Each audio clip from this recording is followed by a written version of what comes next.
Assalamualaikum warahmatullahi wabarakatuh.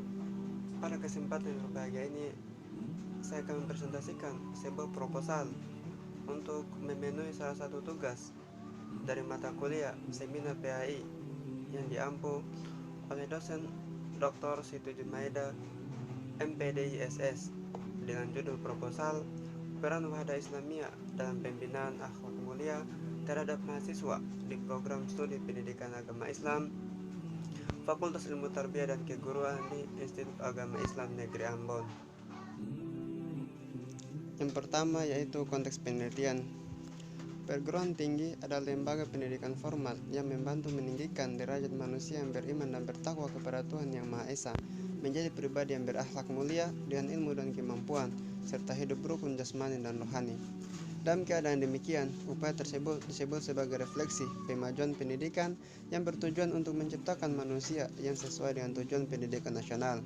Menurut Undang-Undang Republik Indonesia Nomor 20 Tahun 2003 tentang Sistem Pendidikan Nasional, disebutkan bahwa tujuan pendidikan nasional adalah untuk berkembangnya potensi peserta didik agar menjadi manusia yang beriman dan bertakwa kepada Tuhan Yang Maha Esa, berakhlak mulia serta berilmu, cakap, kreatif, mandiri, dan menjadi warga negara yang demokratis serta bertanggung jawab. Tujuan pendidikan menurut kutipan di atas adalah untuk membentuk pribadi manusia seutuhnya yang meliputi memiliki sikap, keterampilan, dan kemampuan sehingga dapat bertanggung jawab atas tanggung jawabnya.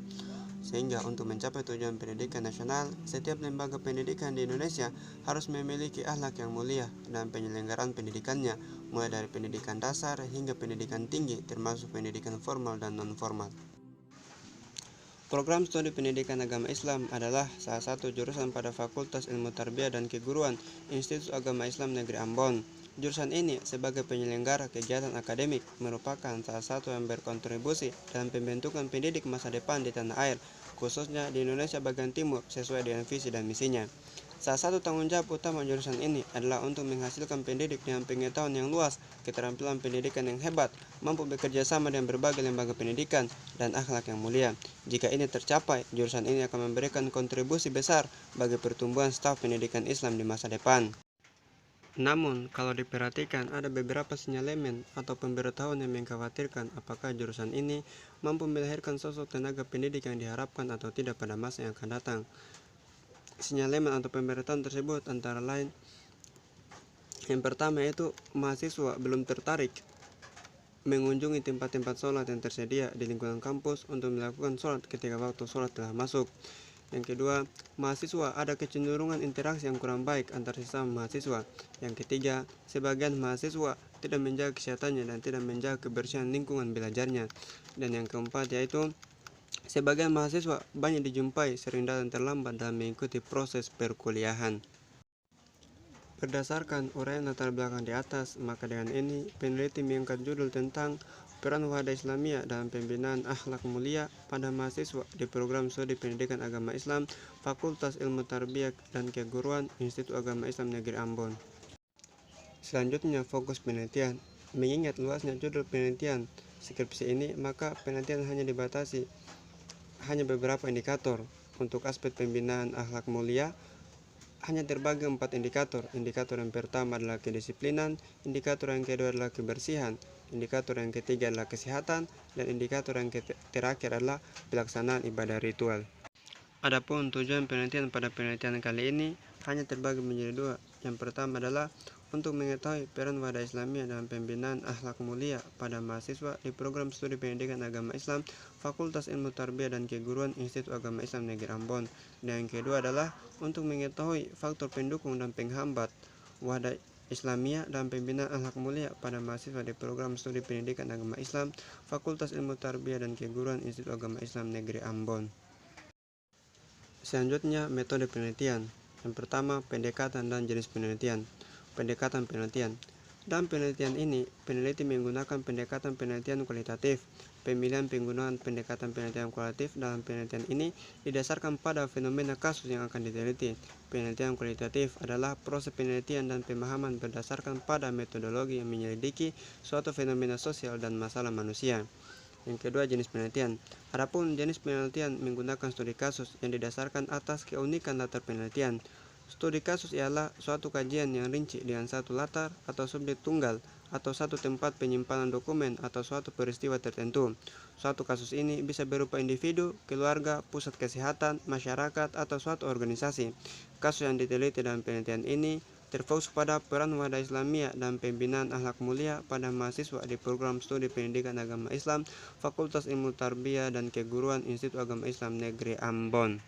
Kemudian kehadiran peneliti. Dalam penelitian kualitatif ini, kehadiran peneliti sangat penting dikarenakan peneliti adalah instrumen kunci dalam penelitian. Karena peneliti sendiri yang turun di lapangan mengumpulkan data, baik dengan observasi, wawancara, maupun dengan dokumentasi. Selanjutnya, alokasi dan waktu penelitian. Penelitian ini akan dilaksanakan di program studi pendidikan agama Islam Fakultas Ilmu Tarbiyah dan Keguruan Institut Agama Islam Negeri Ambon.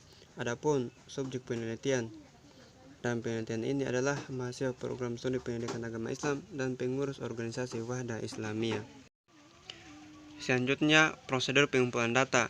Adapun teknik pengumpulan data yang dilakukan dalam penelitian ini, yang pertama yaitu metode observasi, yaitu alat pengumpulan data yang dilakukan dengan cara mengamati dan mencatat serta sistematik gejala-gejala yang akan diselidiki.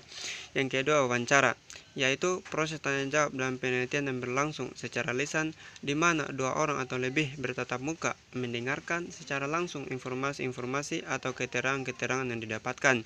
Yang ketiga yaitu metode dokumentasi, yang dimana memperoleh data dari perpustakaan atau lokasi lain di mana dokumen yang diperlukan disimpan.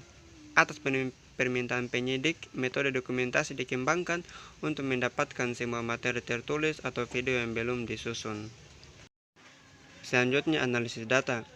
Analisis data dalam penelitian merupakan suatu kegiatan yang sangat penting dan memerlukan ketelitian serta kekritisan dari peneliti. Setelah melakukan proses pengumpulan data, maka perlu ada proses pemilihan data dan kemudian dianalisis dengan teliti, sehingga diperoleh suatu kesimpulan mengenai keadaan yang sebenarnya dari suatu penelitian. Analisis data adalah kegiatan tentang bagaimana data yang telah dikumpulkan ini diolah, diklasifikasi, dibedakan, dan kemudian dipersiapkan untuk dipaparkan. Metode untuk analisis data harus sistematis, disiplin, dapat dilihat atau transparan, dan dapat dideskripsikan. Adapun analisis data dapat dibagi menjadi 4 bagian. Yang pertama adalah reduksi data, yang kedua penyajian data, yang ketiga interpretasi data, dan yang terakhir adalah penarikan kesimpulan atau verifikasi. Selanjutnya yaitu pengecekan keabsahan temuan. Setelah data terkumpul dan sebelum peneliti menerbitkan laporan penelitian, peneliti melakukan pengecekan ulang terhadap data yang diperoleh. Dia meninjau data dari wawancara dan melihat serta membaca dokumen-dokumen yang ada. Dengan data ini, temuan peneliti dapat diuji validitasnya dan dapat dipertanggungjawabkan. Yang terakhir yaitu tahap-tahap penelitian. Data yang diperoleh selama tahap penelitian berasal dari naskah, wawancara, catatan lapangan, dokumen pribadi, catatan memo, dan dokumen resmi lainnya, bukan angka. Oleh karena itu, tujuan dari penelitian ini adalah menggunakan metode deskriptif untuk mencocokkan realitas empiris dengan teori. Mungkin itu saja presentasi yang dapat saya presentasikan. Adapun ada tutur kata yang salah, saya mohon maaf. Dan saya akhiri dengan ucapan wabillahi taufiq wal hidayah. Wassalamualaikum warahmatullahi wabarakatuh.